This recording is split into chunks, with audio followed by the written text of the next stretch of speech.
மேஷ ராசி அன்பர்கள் பொதுவாகவே பாத்தீங்கன்னா முகத்துல ஒரு சிரிப்பே இருக்காது. ஏன்னா வாழ்க்கையினுடைய அடுத்த கட்ட நகர்வை நோக்கி எப்போதுமே சிந்தித்து கொண்டே இருப்பவர்கள் நம்ம மேஷ ராசி என்பர்கள். நீங்க சிந்திச்சதெல்லாம் போறோம், இனிமேல் கொண்டு உங்களுக்கு உண்டான காலங்கள் உங்களுக்கு உண்டான ஒரு காலங்களாக இருக்க போது. இந்த மாதத்துல ஜூன் மாதத்துல பாத்தீங்கன்னா உங்களுடைய தன்மையே, அதாவது உங்களுடைய குணநலன்களே மாறக்கூடிய ஒரு டைம். அது நான் முதல்ல சொன்ன மாதிரி எப்போதுமே அந்த முகத்துல ஒரு சிரிப்பே இருக்காது. மேஷராசி ரொம்ப சிடுசிடுன்னு இருப்பாங்க. இவங்களோட டிராவல் பண்றவங்க பாத்தீங்கன்னா எந்த நேரத்துல எந்த ஒரு நெருப்ப கக்குவாங்க அப்படின்னு தெரியாம தான் பயந்துதான் வேலை செஞ்சுக்கிட்டே இருப்பாங்க. அந்த அளவுக்கு ஒரு கோபமும் ஒரு முரட்டுத்தனமும் அதிகமாக இருக்கக்கூடிய இந்த மேஷ ராசி என்பர்களுக்கு இந்த மாதத்துல உங்களுக்கு ஒரு நளினமான ஒரு பேச்சு, நளினமான ஒரு முக பாவனைகள் இருக்க போது. எப்போதும் நீங்க ஒரு ஆடை அணியும் போது பாத்தீங்கன்னா அதுல ரொம்ப கேர்ஃபுல்லாவே இருக்க மாட்டீங்க. அதாவது ஒரு ட்ரெஸ்ஸிங் சென்ஸ்ல பாத்தீங்கன்னா உங்களுக்கு பெரிய அளவுக்கு நாட்டம் இருக்காது. என்னமோ நம்ம போய் உழைக்க தானே போறோம், அதுல என்ன நம்மளுடைய மைண்ட் தான் அங்க வேலை செய்ய போகுது, நம்மளுடைய உடல் தான் உழைக்க போகுது, இதுல எங்க நம்ம ட்ரெஸ்ஸிங் சென்ஸ் எல்லாம் பார்க்க போறோம் அப்படின்னு இருக்கக்கூடிய கவலைகள்ல நம்மளுக்கு இந்த ட்ரெஸ்ஸிங் சென்ஸ் எல்லாம் தேவையா அப்படின்ற மாதிரியான ஒரு எரிச்சல் இருந்துகிட்டே இருக்கும். ஆனா இந்த ஜூன் மாசத்துல நீங்க கவனிச்சு பாருங்க, அந்த ஒரு ட்ரெஸ்ஸிங் சென்ஸ்ன்றது உங்களுக்கு அதிகமாக வரக்கூடிய ஒரு நேரமாக இருக்கும். உங்க பேச்சுல ஒரு நளினம் இருக்கும். அதாவது மற்றவர்களை கவரக்கூடிய அளவிற்கு அந்த பேச்சுல ஒரு நிதானமும் ஒரு சின்னதா பாத்தீங்கன்னா ஒரு சூதுவாதமும் இருக்கும். சூதுவாதம் மீன்ஸ் இது நாள் வரைக்கும் அந்த சூதுவாதம் எல்லாம் உங்களுக்கு ஒண்ணுமே தெரியாது. ரொம்ப வெகுளித்தனமா ஒரு கள்ளம் கபடம் இல்லாத ஒரு மனமா தான் நீங்க இருந்திருப்பீங்க. இப்போ இந்த மாசத்துல இருந்து பாத்தீங்கன்னா உங்களுக்கு அந்த ஒரு சூதுவாதோட இவங்க கிட்ட இப்படி பேசினா நமக்கு இந்த மாதிரியான ஒரு விஷயங்கள்லாம் நல்லபடியா நடக்கும் அப்படின்ற மாதிரியாக அந்த சூதுவாதோட ஒரு நளினத்தோட அந்த முகத்துல ஒரு சிரிப்போட ஒரு ஆரம்பிக்கக்கூடிய ஒரு மாதமாக தான் இந்த மாதம் இந்த மேஷ ராசி என்பர்களுக்கு இருக்க போகுது. உங்களை பார்த்தாலே உங்களுக்கே இந்த மாதம் ரொம்ப பிடிக்கும். ஆஹா, இத்தனை நாள் இல்லாத நம்மளுடைய ஒரு முகம் ஒரு நல்ல ஒரு பொலிவை கொடுத்திருக்குது அப்படின்ற மாதிரியாக இருக்கும். இந்த காலகட்டம் உங்களுக்கு எதுவுமே நடக்காம இருந்த சில விஷயங்கள்லாம் இந்த மாதத்துல இந்த மேஷ ராசி என்பர்களுக்கு முழுவதுமாக நடக்கக்கூடிய ஒரு நேரம். அப்படியே ஒரு வீர தீரமாக உங்களுடைய முயற்சிகள் எல்லாமே ஒரு சாதுரியமாக நடைபெறக்கூடிய ஒரு மாதமாக தான் இருக்க போகுது. அதிகப்படியான மேஷ ராசி என்பர்களுக்கு இந்த காலகட்டத்துல வருமான குறைபாடு இருக்கவே இருக்காதுங்க. ஏன்னா உங்களுக்கு அந்த சூரியன் 2ஆம் இடத்துல இருக்கிறாரு, புதனும் 2ஆம் இடத்துல இருக்கிறாரு. புதனுடைய பயிற்சி அடுத்தடுத்து போயிட்டே இருக்கு.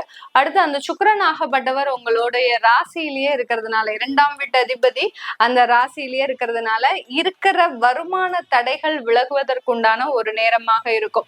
யாராவது ஒரு 6 மாச காலமாக எனக்கு நான் கொடுத்த பணம் வரல அப்படின்றவங்களுக்கு இந்த ஜூன் மாதம் முழுவதுமாக வந்து சேரக்கூடிய ஒரு நேரமாக இருக்கும். முழுவதுமா வராட்டி அட்லீஸ்ட் எனக்கு ஒரு பாதி அமௌண்டாவது போதும் மேடம், வந்தா கூட எனக்கு கொஞ்சம் மனசு திருப்தியா இருக்கும், அவங்க கொடுத்துருவாங்க அப்படின்ற ஒரு நம்பிக்கை எனக்கு பிறக்கும் அப்படின்ற மாதிரியாக ஒரு கேள்விகள் இருக்கும். கண்டிப்பாக உங்க பணம் உங்க கைக்கு வந்து சேரக்கூடிய ஒரு நேரமாக தான் இந்த ஜூன் மாதம் இருக்க போகுது. இந்த ஜூன் மாதத்துல அந்த குடும்பத்துல இருக்கக்கூடிய ஒற்றுமைகள் அதிகரிக்கக்கூடிய ஒரு நேரம். அதாவது குடும்பத்துல இது நாள் வரைக்கும் ஒரு சிதறல்கள் இருந்துகிட்டே இருக்கும். ஏதோ ஒரு தேவையில்லாத பேச்சுவார்த்தை, கருத்து வேறுபாடு, ஒருத்தருக்கு ஒருத்தர் ஈகோவா பழகுறது. அடுத்து பாத்தீங்கன்னா வீட்டுல குழந்தைகள் இருக்கிறாங்கன்னா அந்த குழந்தைகள் சொன்ன பேச்சு கேட்காம தன்னுடைய பெற்றோர்களை எதிர்த்து பேசுறது, இந்த மாதிரிலாம் இருக்கக்கூடிய இந்த மேஷ ராசி என்பர்களினுடைய குடும்பத்துல பாத்தீங்கன்னா நல்ல ஒரு மாற்றங்கள் ஏற்படக்கூடிய ஒரு நேரமாக இருக்கும். ஒருத்தருக்கு ஒருத்தர் அட்ஜஸ்ட்மெண்ட்ன்றது இந்த காலகட்டம் முழுமையா வருவதற்குண்டான ஒரு நேரம். மேஷ ராசிக்கு அதிபதி அந்த செவ்வாயாகப்பட்டவர் இந்த மாதத்துல 7ஆம் தேதி அந்த சிம்ம ராசிக்கு பயிற்சி ஆகிறார். மிக அருமையான மாதம். இந்த மாதத்துல அந்த குழந்தை பேருன்றது உங்களுக்கு முழுமையாக கிடைக்கக்கூடிய ஒரு நேரம். ஆண்களாக இருக்கிறீங்க, ஆண்களுக்கு திருமணமாகி குழந்தை இல்லை அப்படின்னு நினைக்கிறவங்க இந்த மாதம் அதற்குண்டான முயற்சிகள்ல நீங்க இருந்தீங்க அப்படின்னா கண்டிப்பாக உங்களுக்கு அதற்குண்டான ஒரு வெற்றிகள் கிடைக்கிறதுக்கு உண்டான ஒரு நேரமாக இருக்கும். குழந்தை பிறப்பு அப்படின்னு சொன்னாலே அந்த ஒரு நல்ல ஒரு பாசங்கள் இருக்கணும். அதாவது ஒரு நட்புறவு, ஒரு பாச உணர்வுகள், ஒருத்தருக்கு ஒருத்தர் ஒரு புரிஞ்சுக்கக்கூடிய தன்மை, இதெல்லாம் இருக்கும். இது எல்லாமே பாத்தீங்கன்னா இந்த மாசத்துலதான் உங்களுக்கு ஒரு நல்ல அமைப்பா இருக்கு. இப்போ புதுசா திருமணமான தம்பதிகள், நான் ஏற்கனவே சொன்ன மாதிரி மேஷராசி அன்பர்களோட இருக்கிறாங்கன்னா, எப்போதும் ஒரு சிடு சிடு மூஞ்சியோட, ஒரு முரட்டுத்தனமான ஒரு குணத்தோட பழகும் போது அவங்களுக்கு எப்படி இருக்கும்? ஒரு பயம் இருக்கும். என்னடா இது, நம்ம தேவையில்லாத இடத்துல கல்யாணம் ஆகி வந்துட்டோமோ அப்படின்ற ஒரு பயம் இருக்கும். ஆனால் இந்த மேஷ ராசி என்பர்களை இந்த மாதத்துல பார்க்கும்போது, ஒரு தேஜஸோட, ஒரு முகப்பொலிவோட பார்க்கும்போது கண்டிப்பாக உங்க இருவருக்கும் உண்டான, அந்த தம்பதியர்களுக்கு உண்டான பாசமும் நேசமும் இந்த காலகட்டத்துல முழுமையா கிடைக்கிறதுக்கு உண்டான ஒரு மாதமாக தான் இருக்க போகுது. அடுத்து பாத்தீங்கன்னா இரண்டாவது குழந்தை பிறக்கிறதுக்கு உண்டான ஒரு ஆயத்தமான ஒரு மாதம். நம்ம ரெண்டாவது குழந்தை பெத்துக்கலாமா, இனிமே நம்ம இதுவரைக்கும் ஒரு குழந்தை தான் இருந்ததே, இரண்டாவது குழந்தை பெத்துக்கலாமா அப்படின்ற மாதிரியான ஒரு எண்ணங்கள் இந்த மேஷ ராசி என்பர்களுக்கு கண்டிப்பா தோண போகுதுங்க. ஏன்னா இதை நான் அடிச்சு சொல்றேன், நிறைய மேஷ ராசி என்பர்கள் ஒரு குழந்தையோட பெத்துக்கிட்டு அதுக்கப்புறம் ஸ்டாப் பண்ணி வச்சிருக்கிறீங்க. நம்ம இன்னொரு குழந்தை பெத்துக்கணும், நம்மளுடைய குழந்தைக்குன்னு ஒரு தம்பியோ தங்கையோ இருக்கணும்னு ரொம்ப நாள் ஆசை உங்களுக்கு. ஏன்னா இந்த பொருளாதார வளர்ச்சியில நீங்க அடிபட்டு நம்மளால இது செய்ய முடியாம இருக்கே அப்படின்ற ஒரு ஏக்கங்கள் தோணும். இந்த டைம், இந்த ஜூன் மாதத்துல நீங்க என்ன செஞ்சாலும், யார் என்ன செஞ்சாலும் இதை தடுக்கவே முடியாது. கண்டிப்பாக இன்னொரு குழந்தை பிறக்கிறதுக்கு உண்டான, இரண்டாவது குழந்தைக்கு உண்டான ஒரு நேரமாக தான் இந்த மேஷ ராசி என்பவர்களுக்கு இருக்க போகுது. இந்த காலகட்டம் ஒரு சின்ன ஒரு நெகட்டிவான விஷயம் இந்த மேஷ ராசி என்பவர்களுக்கு என்ன அப்படின்னு பார்க்கும்போது, நீங்க சொத்துக்கள் வாங்கும் போது ரொம்ப கேர்ஃபுல்லா இருக்கணும். ஏன்னா அந்த சொத்துக்கள் வாங்கக்கூடிய உங்க ராசிக்கு அதிபதியான அந்த செவ்வாய் 5ஆம் இடத்துல இருக்கிறார். பூர்வ புண்ணிய சொத்து எல்லாம் இருக்குன்னா கண்டிப்பாக ஒரு லீகல் கேஸின் பேர்ல கண்டிப்பா அது வரதுக்கு உண்டான ஒரு நேரமாக இருக்கு. செவ்வாய்க்கு எது சேர்க்கை சேருது, அதனால கண்டிப்பா பூர்வீக சொத்துல உங்களுக்கு அந்த ஒரு பிரச்சனைகள் உறுதியாக இருக்கக்கூடிய ஒரு நேரம். எதுவா இருந்தாலும் சமாளிச்சு வெளியில வரக்கூடிய ஒரு டைம் ஆகும் தான் இந்த மேஷ ராசி என்பர்களுக்கு இருக்கும்.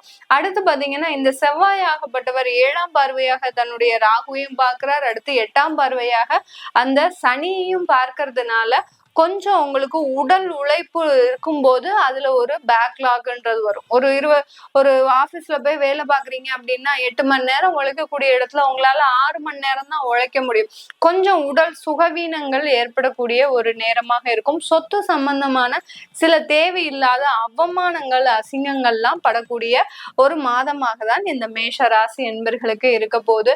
இந்த மேஷ ராசி என்பர்களுக்கு வேலை இழப்புகள் இருக்கிறவங்க எல்லாருக்குமே இந்த மாசம் ஜூன் மாதம் வேலை கிடைப்பதற்கான 100% அமைப்புகள்ன்றது இந்த மேஷ ராசி என்பர்களுக்கு இருக்கு.